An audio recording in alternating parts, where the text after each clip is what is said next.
할렐루야, 반갑습니다. 하나님께서 오늘 우리에게도 특별한 은혜 주시고 또 말씀으로 하루를 살아낼 수 있도록 하나님께서 큰 힘을 주시기를 간절히 소망합니다.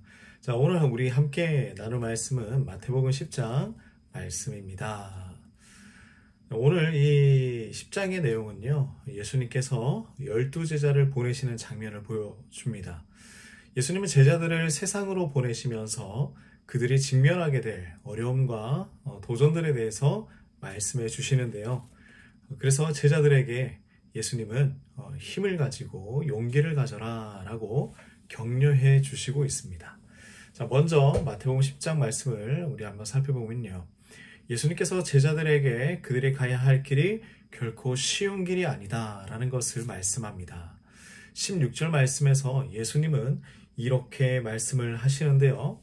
예수님은 보라, 내가 너희를 보냄이 양을 이리 가운데로 보내는 것과 같다, 이렇게 말씀을 하십니다. 양을 이리 가운데 보낸다는 것은요, 제자들이 세상 속에서 얼마나 위험하고 어려운 상황에 처할 것인지를 말하고 있는 것이죠. 예수님은 제자들이 가는 길이 평탄하지 않을 것이라는 그 사실을 숨긴 것이 아닙니다. 오히려 그 반대죠. 너희는 이 세상 가운데서 큰 환난과 고난을 겪게 될 것이다.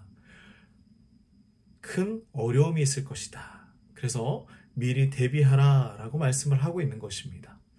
자, 우리도 예수님을 따른다는 것은요, 결코 쉬운 일이 아니라는 것을 기억해야 합니다. 때로는 우리가 세상 속에서 소외되거나 비난을 받거나 심지어는 어려움을 당할 때도 있죠. 자, 그래서 예수님은 제자들에게 이 핍박을 받을 것을 분명하게 경고하고 있었습니다. 제자의 길은 무엇이냐면 희생과 헌신이 필요한 길이다라는 것이죠. 하지만 중요한 것은 또 무엇일까요? 예수님이 이런 어려움과 고난 속에서도 우리에게 이렇게 말씀하십니다. 두려워하지 말아라. 예수님은 여러 번 반복해서 두려워하지 말라라고 말씀을 하시죠. 그중 하나가 28절 말씀인데요. 몸은 죽여도 우리의 영혼을 죽이지 못하는 그들을 두려워하지 말라는 것입니다.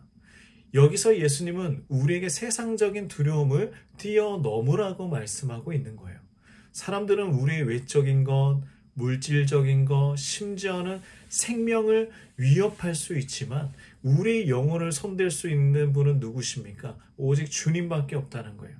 오직 하나님만이 우리의 영혼을 다스리신다라는 것입니다. 그러니 세상의 위협이나 두려움에 눌려서 살아갈 필요가 전혀 없다는 것이죠. 자, 예수님을 따르다 보면요, 세상에서 오는 여러 가지 두려움도 있습니다. 내가 예수님을 따른다고 해서 손해보는 것은 아닐까? 사람들이 나를 이상하게 바라보는 것은 아닐까? 신앙을 지키다가 어려움에 빠지지 않을까? 자, 이런 두려움이 우리 안에 생길 수 있어요. 그러나 예수님은 그 모든 두려움을 뛰어넘어서 하나님을 신뢰하라고 말씀하고 있습니다. 자, 우리의 인생의 모든 것, 심지어 우리의 영혼까지도 하나님께서 붙들고 계시기 때문이죠. 자, 그럼 우리가 어떻게 이러한 두려움을 이기고 힘을 가지며 용기를 가지며 살아갈 수 있을까요? 자, 그 답은 하나님께서 우리를 돌보신다, 이 놀라운 사실 가운데 있습니다. 예수님은 제자들에게 아주 놀라운 약속을 해주시는데요. 29절에 이렇게 말씀하시죠. 참새 2마리가 한 아사리온에 팔리지 않느냐? 그러나 너희 아버지께서 허락하지 아니하시면 그 하나도 땅에 떨어지지 아니할 것이다. 아니할 것이다. 땅에 떨어지지 아니할 것이다. 우리 사랑하는 성도님들, 참새는요, 당시에 가장 값어치 없는 새 중에 하나였습니다. 그런데 예수님은 그 작은 참새조차 하나님께서 돌봐 주신다고 말씀하시죠. 하물며 하나님의 자녀인 우리를 하나님께서 얼마나 더 돌보아 주시겠습니까? 우리 이 은혜를 누리면서 살아가고 있지 않습니까? 예수님은 심지어 우리 머리털까지 다 세셨다라고 말씀하세요. 자, 이 말씀은 무엇을 의미하고 있는 것일까요? 하나님께서 우리의 모든 필요와 상황을 꼼꼼하게 알고 계시다. 절대로 우리를 잊지 않으신다. 이러한 놀라운 사실이죠. 그러니 예수님은 두려워하지 말라라고 우리에게 힘과 용기를 주고 있습니다. 우리는 하나님의 자녀입니다.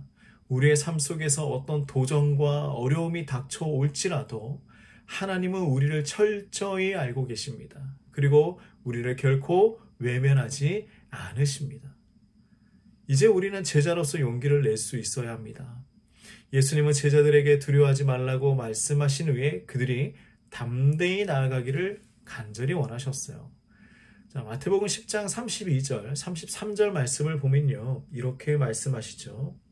누구든지 사람 앞에서 나를 시인하면 나도 하늘에 계신 내 아버지 앞에서 그를 시인할 것이요. 누구든지 사람 앞에서 나를 부인하면 나도 하늘에 계신 내 아버지 앞에서 그를 부인하겠다. 이 말씀은 예수님을 믿는 우리의 결단과 용기에 대해서 말씀하고 있는 것입니다. 우리는 세상 속에서 예수님을 시인하는 삶을 살아가야 합니다. 때로는 그 결정이 어려울 수 있어요. 하지만 예수님을 시인하는 삶, 예수님을 인정하는 삶, 예수님과 동행하는 삶, 이것이야말로 진정한 제자의 삶이라는 것이죠. 사람들 앞에서 예수님을 부끄러워하지 않고요. 세상에서 손해를 보더라도 예수님을 따라가는 길을 선택하는 것, 이것이 바로 제자의 용기라는 것입니다. 예수님은 우리가 그분을 위해서 담대하게 살아가기를 원하십니다. 예수님이 우리의 삶 속에서 가장 중요한 분이 되어야 하는 것이죠. 그러므로 우리 모두 예수님을 따르는 제자로서 세상 속에서 담대하게 살아가시기를 간절히 소망합니다. 예수님을 믿고 따르는 이 길이 때로는 어려울 수 있어요. 하지만 하나님께서 우리를 돌보아 주십니다. 우리의 영혼을 지켜주십니다. 이 놀라운 사실을 기억하시고 용기를 내시기 바랍니다. 그러면 하나님께서 우리와 함께 하시며 우리가 걷는 제자의 길, 그 끝까지 우리를 견인해 주실 것입니다. 인도해 주실 것입니다. 우리 이 말씀 마음에 새기고 함께 오늘 하루도 승리하시기를 간절히 원합니다. 하나님 아버지, 우리를 제자 삼아 주셔서 감사합니다. 예수님의 말씀을 따라서 살아가는 것, 예수님의 제자로서 살아가는 것 때로는 힘들고 어렵고 또한 환난과 핍박 가운데 있을 수도 있습니다. 하지만 우리가 이 어려운 가운데 주님 붙들고 살아가는 것, 온전하게 지켜나갈 수 있도록 힘과 용기를 더하여 주시옵소서. 우리가 이 세상의 끝날까지 예수 그리스도를 시인하며 주님만을 따라가며 말씀을 지켜나가는 참된 제자로 살아갈 수 있도록 우리를 인도하여 주시옵소서. 오늘도 하나님의 능력이 필요합니다. 하나님의 인도하심이 필요합니다. 우리의 삶을 주관하여 주시옵소서. 예수님의 이름으로 기도드립니다. 아멘.